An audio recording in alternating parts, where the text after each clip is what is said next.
channel. Does it look like my stance has changed? You people are disgusting. You people are absolutely disgusting. You are filthy with your hatred. We all know what this is.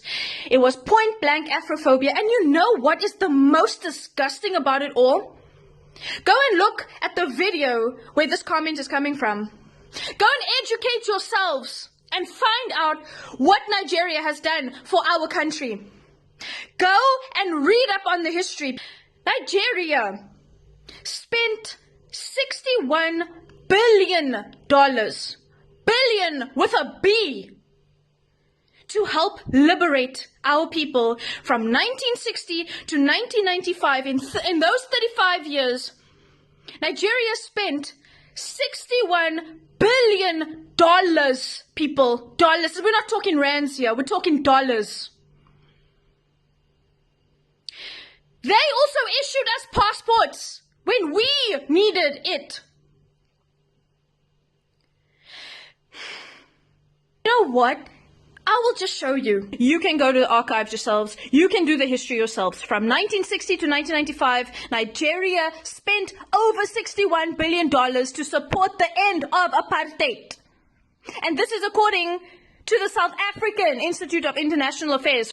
This is coming from our archives. This is the same Nigeria that set up the Southern Africa Relief Fund. The same Nigeria whose civil servants and public officers made a 2% donation from their monthly salary. And the same Nigerian students that skipped their lunch to make donations. And by June of 1977, in just 6 months, look at that, they were able to contribute $10.5 million. They called it the Mandela tax. And you want to know something? If you read the history, they were so proud to be contributing towards it. That's why kids in schools were skipping their lunch to be able to contribute to this fund. This is the same Nigeria that allowed our South African students, our South African people, to come over and study for free. For free.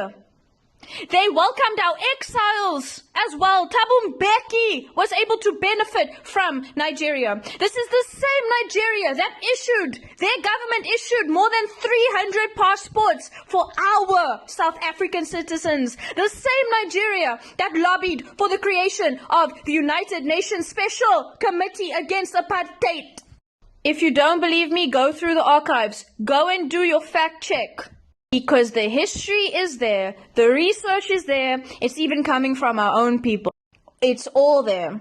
I stitched this in my last video. Oh, and this thing of Nigerians are bringing in the drugs to our country, please show me! We recently had a massive drug bust, a 2 billion rand drug bust, and show me the Nigerian. Let's play Spot the Nigerian. Please show me where there is a Nigerian in sight, because y'all are very quick to talk about how, oh, they're bringing in the drugs to a country. Where? Because this thing of drug smuggling, this thing of child trafficking, it is not something specific to Nigerians. Not even close.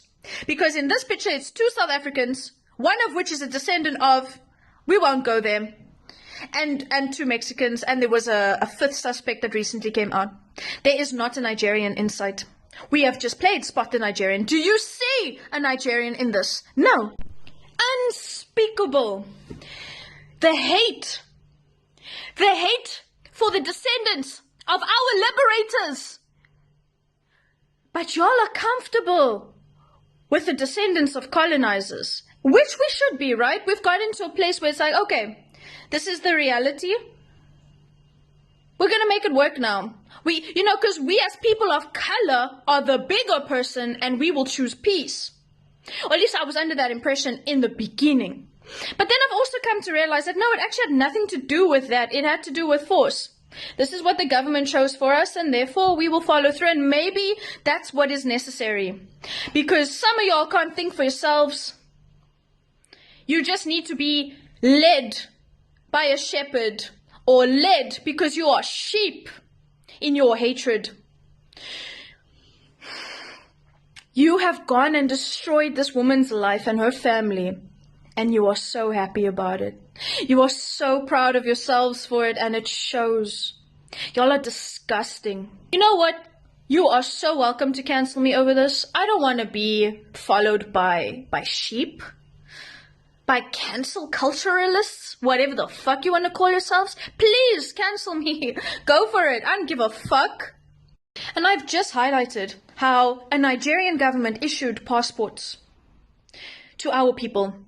Chidima's mother didn't have to go to these lengths if she was just issued a passport and assisted. Because clearly she needed assistance if she had left her country.